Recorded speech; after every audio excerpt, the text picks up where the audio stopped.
Hey, I'm Guy. I'm John. It's our YouTube channel. Subscribe to this channel and give this video a like. Yep. Leave your comments. Podcast below in the description as well. Get on that now.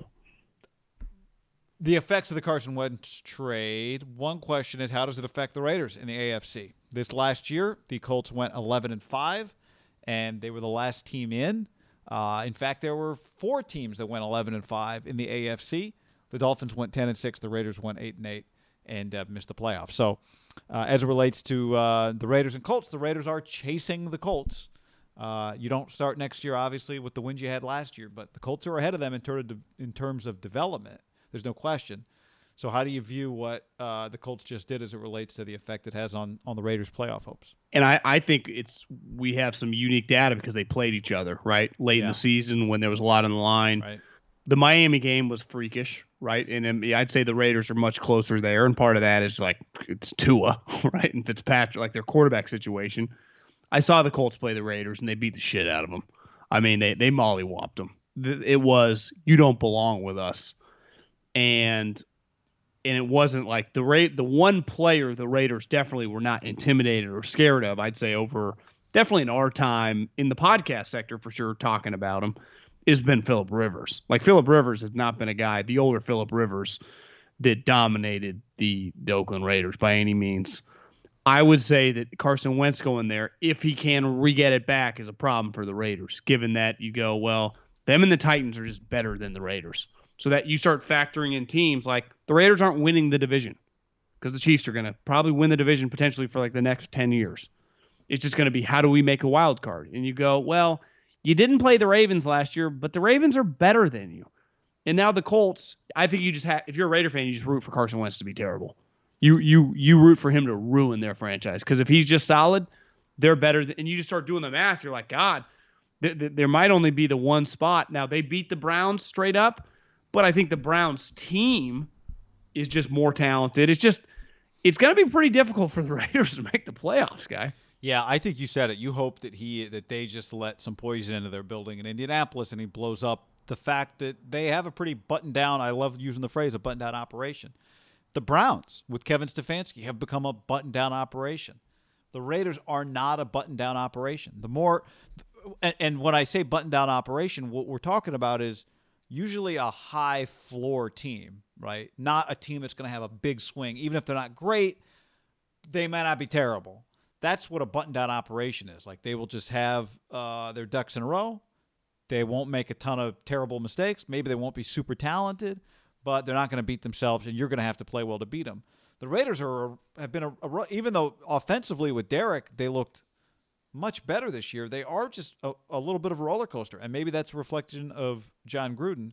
It's definitely a reflection of, I think, defensive teams can look more buttoned down than teams with bad defenses, because defensive teams, even if they're playing a great quarterback, they can make them look average, even if their quarterbacks, can't go toe-to-toe with that guy. And they're typically in games because it's just harder to score on them. Yeah, right? Lower scoring games, which means they're closer games, which means they just look a little better.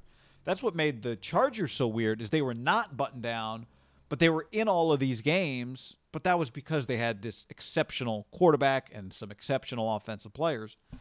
They're a wild card in this whole conversation, they're a too. big wild card in this whole thing. Yeah. Because I would say their ceiling is so high, but their floor is pretty low right now just because we don't know what their coach is. Yeah, to me, this is where the Raiders have to have a big offseason. Their defense is putrid, and they get Gus Bradley. They have to have a pass rush. They need their defensive backs to play better. Their linebacking play has been shitty.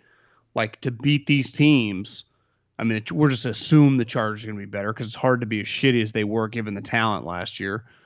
Like I said, the Colts, the Titans, the Ravens, the Browns, like these teams aren't going anywhere. I think we view, like the Browns should be better this year, right? Just a year under Stefanski, a year in the, the offense for Baker. Baker he just kind of establishes what he is. Like he's never going to probably a number one pick. I think he hopes a Hall of Famer. Not going to be him, but he's clearly not as bad, I think, as we thought. They have a running offense. They're going to be good. The Colts, to me, are a little bit of a wild card in the sense of their quarterback. We don't know how good he is. We know how talented he is, but how good he's going to play. And last year they got 23-10 out of Rivers, but they really kind of won around him. He just kind of managed the ship. Now I think they're hoping when you make a trade for a guy this talented that he can be a little bit more of an influencer. Like I know DJ calls it like the tractors and the trailers. They're not going to try to have him carry the franchise right away, but if they can get him rolling again, he has that ability. And if that's the case, then this is not ideal for the Raiders. Like, I think you would have rather had just a variable go to the Bears, right? And just keep the Colts don't have a quarterback, or maybe they end up with a rookie and just there's some unknown. Because the one thing the Colts did have is their head coach, and we've been talking about this, just is comfortable with the player. But it's just you just start looking at the spots, like just go to the playoffs, right? The Patriots are going to be, the Chiefs are going to be back in the playoffs. The Bills are not going anywhere. The Ravens, the Titans, the Colts, the Browns, like these, it's going to be that now the Chargers, like who have more talent on their roster than the Raiders. We don't know anything about their coach. But I see here's the thing with the Raiders. They might not have a good coach. Like seriously, John Gruden might not be good. Like I'd say so far through 3 years, it's been pretty average at best. Probably to slightly below. And it's not just the coach; it's the player personnel decisions that he makes that are a part of this too. Yeah, he's a better coach than he is a GM, but he's a really bad GM. Yeah, I two things. One, I did not know Daniel Jeremiah used tractors and trailers, but just a Midwestern guy, shout out to the Heartland. Two, is that you or him? Him. Oh. Two, we saw this year. I think he lives in San Diego. Well, I know, but he's from Indiana or something. He is? I think so. Is he not? Oh. You know him better than me. Great question. I he don't went know to App State. You got to be a tough guy. Yeah. But here's the real thing. We saw this year. We said it. We were going through the standings. 4 teams that won 11 games. The margins are thin, and in this division, the margins will be thin. You play each other this year. Like that game matters this year. The Colts and the Raiders will play this year in Indy. So it's like this is not some like hypothetical. Like this is a tangible thing. Did the Colts just get easier or harder to beat? I think they got harder to beat, even though to your point, like it could have the reverse effect on them. That's the risk. This is why no one wanted Carson Wentz, it seemed like, because there is this risk that you take on with him. But from a game planning standpoint, we've watched it. Like he can be spectacular. Even in a bad year, we saw it a couple of times, beat the Niners. So It did get harder from that standpoint versus what the unknown was going to be in terms of how talented their quarterback will be in 2021. The Colts. I think there's a double whammy here. There is pressure on. You just drafted a guy 12 overall, and he underperformed. Like you need Ruggs to take a huge step. You need Jacobs to stay healthy and Waller to maintain what he's doing, and clearly Derek to just keep at least playing what he's been doing, if not slightly better. But the defense guy, your draft picks, which I would imagine are going to be defensive players, they better be the right defensive players because there's going to be pressure on them to succeed next year. And these guys that were bad last year need to improve. I would say the pressure on their franchise is a lot of development of like guys. They've invested a ton of different picks in these players that play, and some of them have played well. Like Josh Jacobs, he's been fine. But like Jonathan Abrams kind of been a sneaky disaster. So it's like, can Gus Bradley get anything out of this guy? Or did you just waste a pick? Because if you waste all these picks, these other teams did not. Right. And the Ravens just hired Keith Williams, in my opinion, the best wide receiver coach I've ever been around. And he's worked with Devontae, Tyreek, Sammy Watkins, all these dudes. So I'm going to assume that their wide receivers are going to be better. Yep. It's a small investment to make in your receivers if you got a coach that can coach them up. Yeah, and they're already – but they like Dub, even with their – as he's known to the people that know him. Yeah, he's just Devontae's guy. But their wide receiver – like they were already with their own issues way better than the Raiders, right? I didn't view the Ravens – like they weren't the equals with the Raiders. So it's just that – the Raiders have a long way to go, even though it did feel like they were kind of close last year. But now if you look at it, you go, like, it feels like kind of farther away. Yeah, because I think because again, we go back to the unpredictability of if you are an unpredictable team, it makes you feel further away. Yeah. If I know you have a high floor, I go, okay, they'll just be there in the end.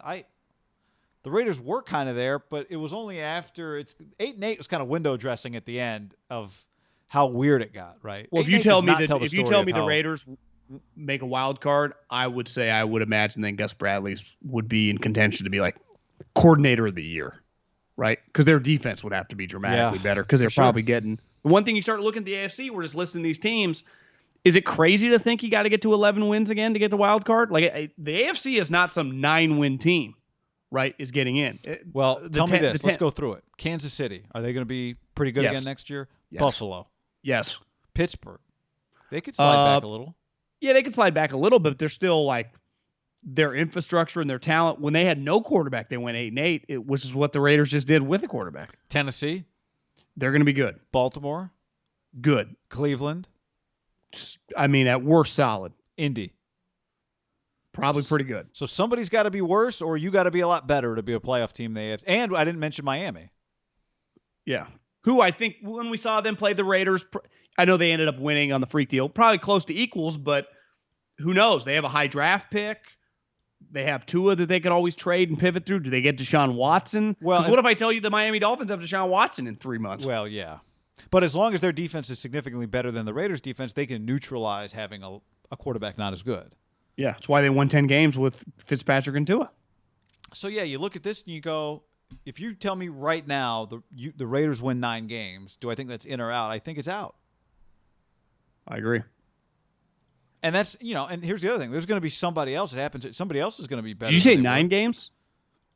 I said not. I said if I told you right now the Raiders go 9-7 next year, are they in the playoffs or out of the playoffs? Oh, my response would be fuck no. And somebody else is going to win.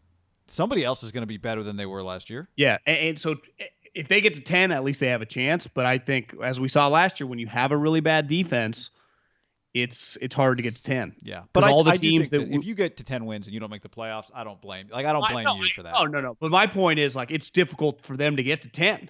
Yeah. As we've seen the last 2 years, they won 7 and 8. Like, it's just that's kind of where they're at. Why should I assume they're going to take some big step? They haven't been able to hit on players, like you said. The Gruden, the GM, has let them down.